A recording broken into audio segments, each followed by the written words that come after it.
आज हम class 7th के चैप्टर 2 को पढ़ेंगे द होली गंगा। द होली मतलब होता है पवित्र और गंगा मतलब गंगा नदी, पवित्र गंगा नदी। चलिए इसकी चैप्टर की तरफ बढ़ते हैं। The Ganga is our national river. National मतलब राष्ट्रीय, गंगा हमारी राष्ट्रीय नदी है। It is one of the world heritages मतलब ये विश्व धाराओं में से एक है। The Ganga is the lifeline of India and one of the most important river of our country. Lifeline मतलब जीवन रेखा। गंगा भारत की जीवन रेखा है और हमारे देश की सबसे महत्वपूर्ण नदियों में से एक है। It is a considered crazy and worshipped as goddess Ganga.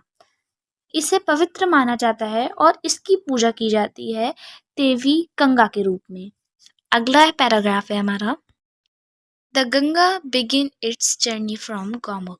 Ganga की जो जर्नी की शुरुआत होती है वो गौमुख से होती है।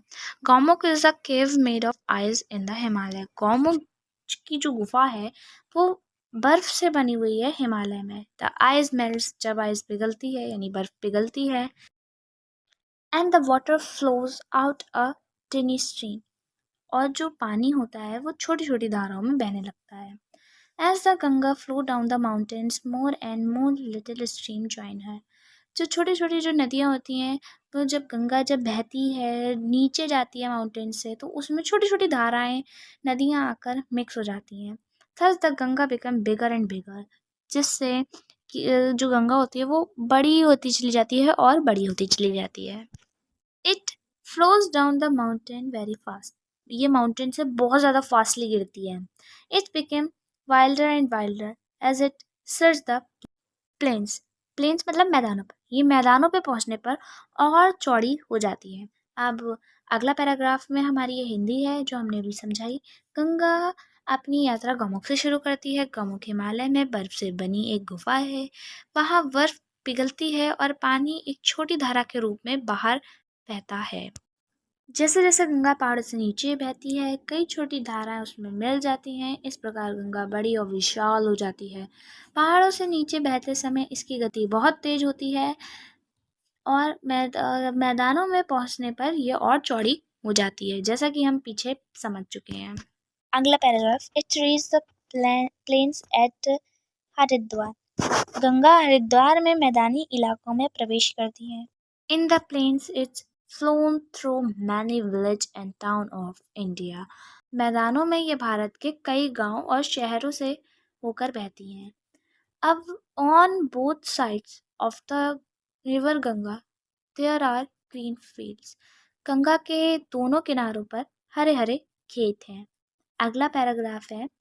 Many other rivers join the Ganga in the plains. मैदानों पर और काफ़ी नदियाँ आके इसमें मिल जाती हैं। The Yamuna and the invisible Saraswati meet at the Ganga at Prayagraj. Prayagraj में यमुना और अदृश्य सरस्वती नदी गंगा से मिलती हैं। The meeting place of the three rivers is called Triveni Sangam. इन तीन नदियों के मिलन संगम को त्रिवेणी संगम कहा जाता है। It is a holy place called Tirthraj Prayag. यह एक पवित्र स्थान है जिसे तीर्थराज प्रयाग भी कहते हैं। अब हमारा अगला पैराग्राफ है Kumbh Mela at Prayag has chanted international firm as the world's largest religious gathering of people. Many Hindus believe that taking a holy dip in the Ganga can purify a person's soul of all past sins. इसमें कि जो प्रयाग में जो कुंभ मेला लगता है वो दुनिया के सबसे बड़े धार्मिक जमावड़े के रूप में अंतर्राष्ट्रीय प्रसिद्धि प्राप्त की है। कई हिंदुओं का मानना है कि गंगा में एक पवित्र डुबकी लगाने से मनुष्य की आत्मा पिछले सभी पापों से मुक्त हो जाती है। अब हम आगे अपने दूसरे पैराग्राफ की ओर बढ़ते हैं। After passing through many big cities, the Ganga flows towards the sea. As it reached closer to the sea, its span becomes slower and slower, and finally it merges into the sea. मर्ज मतलब क्या होता है? मिल जाना, और इसमें passing through मतलब गुजरते हुए। और अब हम मतलब after passing through many big cities, कई बड़े देशों से गुजरने के बाद गंगा समुद्र की ओर बहती है। जैसे जैसे समुद्र के करीब पहुंचती है इसकी स्पीड धीमी हो जाती है और लास्ट में ये समुद्र में मिल जाती है, यानी मर्ज इनटू द सी। अगला पैराग्राफ है, the Ganga's long journey from high up in the mountains and at the bay of Bengal. मतलब जो गंगा की जो जर्नी होती है, जो लंबा सफ़र होता है, वो उसका शुरू तो पहाड़ों से होता है लेकिन ख़त्म कहाँ पर होता है? बाय ऑफ बंगाल में। It's this place where the Ganga joins the sea is called the Ganga Sagar. ये वो जगह है जहाँ पर गंगा समुद्र से मिलती है, उसे गंगा सागर कहते हैं। हमारा चैप्टर यहीं पे एंड हो गया है।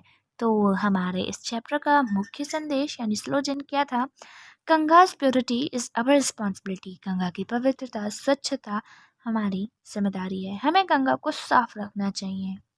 अब हम इसके क्वेश्चन आंसर्स कवर करेंगे और सारी एक्सरसाइज कवर करेंगे। तो हमारे हैं वर्ड मीनिंग यानी शब्दार्थ।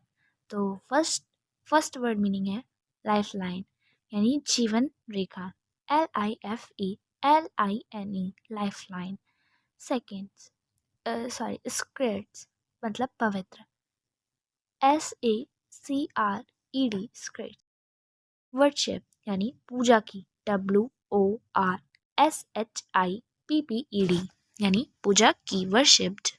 अगले हैं केव, CAVE यानी गुफा, मेल्ट, MELT यानी पिघलना, इंटरनेशनल, INTERNATIONAL इंटरनेशनल यानी अंतर्राष्ट्रीय, फेम यानी FAME फेम यानी प्रसिद्ध। अब हमारे अगला वर्ड मीनिंग है जर्नी, JOURNEY जर्नी, जर्नी यानी यात्रा। अब हम बढ़ते हैं अपने क्वेश्चन आंसर्स की तरफ।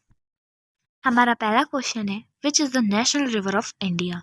हमने चैप्टर की स्टार्टिंग में ही पढ़ा था the Ganga is the national river of India. Ganga Bharat की राष्ट्रीय नदी है। ये क्वेश्चन की हिंदी क्या हुई? Which is the national river of India, कौन सी नदी भारत की राष्ट्रीय नदी है? तो the Ganga is the national river of India. Ganga Bharat की राष्ट्रीय नदी है। अगला question, when does the Ganga begin its journey from. Ganga की where does the Ganga begin its journey from. Ganga की जर्नी कहाँ से शुरू होती है? The Ganga begin its journey from Gomukh which is a cave made of ice in the Himalaya. Ganga अपनी पवित्र यात्रा गोमुख से शुरू करती है जो कि हिमालय में बर्फ से बनी हुई है। अगला क्वेश्चन है, where do the Yamuna and the Saraswati join it. Yamuna और सरस्वती कहाँ मिलती है? Answer, the Yamuna and the Saraswati join the Ganga at Prayagraj Triveni Sangam. Yamuna और जो सरस्वती हैं वो प्रयागराज में गंगा से मिलती हैं। अगला है, where does the Ganga end its long journey. Ganga के लंबे सफर का अंत कहाँ होता है? The Ganga ends its long journey at the bay of Bengal. Ganga के लंबे सफर का अंत बाय ऑफ बंगाल यानी बंगाल की खाड़ी में होता है। अगला है, why is cleanness of the Ganga our responsibility.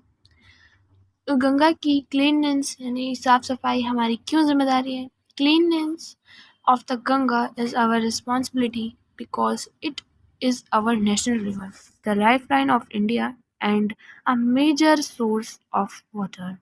Ganga की स्वच्छता हमारी जिम्मेदारी है क्योंकि वह हमारी राष्ट्र नदी है और भारत की जीवन रेखा है। अब हमारे क्वेश्चन आंसर यहीं पर खत्म हो गए हैं। अब हम बढ़ते हैं अपने MCQs की तरफ। चूज द राइट ऑप्शन, सही विकल्प चुनिए। फर्स्ट है हमारा, Gaumukh is the place where the Ganga begin its journey. The river and the mountain meets. Mountain meets का तो कहीं पर जिक्र ही नहीं हुआ है। द रिवर एंड्स, रिवर का जो एंड है वो बाय ऑफ बंगाल में होता है। The Ganga begin its journey, right answer is first. अगला है the Ganga ends at the bay of Bengal. Triveni Sangam is the meeting place of three rivers. Triveni यानी 3 नदियों का संगम, Triveni Sangam. 3 rivers, meeting place of 3 rivers। अगला है the place where the Ganga join the sea. वो कौन सा प्लेस है जहाँ गंगा ज्वाइन होती है? तो द गंगा सागर। गंगा सागर में हमारी गंगा ज्वाइन होती है। अब हमारे यहाँ पे MCQs खत्म होते हैं और अब हम बढ़ते हैं फिलिंग द ब्लैंक्स की तरफ। तो हमारा फर्स्ट इसमें हमें filling in the blanks with words given in the box. हमें वर्ड्स दिए हुए कुछ, लाइफलाइन, जर्नी, होली, बिलीफ और कल्चर। लाइफलाइन मतलब हम पहले भी पढ़ चुके हैं, जीवन रेखा। जर्नी मतलब भी हम पढ़ चुके हैं, यात्रा। होली मतलब होता है पवित्र और बिलीव मतलब होता है विश्वास। कल्चर मतलब होता है कि हम किस कल्चर को फॉलो कर रहे हैं, कल्चर। ठीक है, तो हमारा फर्स्ट फिलिंग द ब्लैंक्स है डैश। ये जो बोल्ड जो लेटर लिखा हुआ है, बोल्ड जो वर्ड लिखा हुआ है, ये हमारा फिलिंग द ब्लैंक। तो अब हम डैश इन योरसेल्फ, अपने ऊपर क्या रखना है हमें? लाइफलाइन, जीवन रेखा नहीं, जर्नी नहीं, होली नहीं, बिलीव, अपने ऊपर विश्वास रखो। अगला है Dal Lake is the dash of Kashmir. Dal Lake क्या है कश्मीर की? जीवन रेखा, lifeline. Bible is the dash book of Christians. Bible कैसी बुक है? पवित्र यानी holy book. Children should respect different culture. Culture यानी संस्कृतियों का सम्मान। बच्चों को विभिन्न संस्कृतियों का सम्मान करना चाहिए। I always enjoy a dash by train, journey. हाँ, मुझे ट्रेन से यात्रा करने में बहुत मजा आता है। अब हमारा अगला है make the correct words from the jumbles letter. ये हमें जो यहाँ पे जम्बल्स लेटर दिए हुए हैं, यानी उल्टे पुल्टे लेटर्स दिए हुए हैं, इनको सही करके लिखना है। अब ये हमारी फर्स्ट स्पेलिंग है GGANA। पता नहीं क्या लिखा हुआ है, अब इसका सही वर्ड क्या होगा? गंगा, GANGA, गंगा। अगली स्पेलिंग है हमारी Gomukh, GOMUKH, Gomukh. Haridwar, HARIDWAR, Haridwar. Next Triveni, TRIVENI, Triveni. Sangam, SANGAM, Sangam. ये हमारी स्पेलिंग्स कंप्लीट हो गई हैं। अब हम आगे बढ़ते हैं। अब हम आगे पढ़ेंगे लैंग्वेज प्रैक्टिस। इसमें हमें एडजेक्टिव्स को कंपैरेटिव और सुपरलेटिव डिग्रीज में कन्वर्ट करना है। सबसे पहले हम रूल देख लेते हैं। रूल क्या है? किसी एडजेक्टिव को कंपैरेटिव बनाने के लिए हम उसमें ER जोड़ते हैं। जैसे स्लो, स्लोअर, ER लास्ट में जोड़ दिया जाता है। और सुपरलेटिव बनाने के लिए उसमें EST जोड़ते हैं। जैसे कि स्लो, स्लोअर हमारा कंपैरेटिव हो गया और स्लोएस्ट हमारा सुपरलेटिव हो गया। तो हम एक्सरसाइज की तरफ बढ़ते हैं। स्लो कंपैरेटिव उसका स्लोअर और सुपरलेटिव उसका स्लोएस्ट। ER जोड़ा है हमने स्लो के आगे और सुपरलेटिव में EST जोड़ा है। इधर है वाइड मतलब चौड़ा। E पहले से था तो हमने R जोड़ दिया, वाइल्डर। अब सुपरलेटिव में हमने वाइडेस्ट यानी सबसे ज़्यादा चौड़ा है। अगला है फास्ट, फास्ट यानी तेज। Faster, fastest. नियर यानी पास, नियरर, नियरेस्ट। बिग यानी बड़ा, बिगर और बिगेस्ट। तो अब हमारा यहाँ पे चैप्टर ख़त्म हो गया है। आई होप आप लोगों को ये चैप्टर समझ में आया होगा, अच्छा लगा होगा। अगर आप लोगों को ये चैप्टर अच्छा लगा हो तो लाइक कीजिए, शेयर कीजिए, सब्सक्राइब कीजिए। Thank you for watching.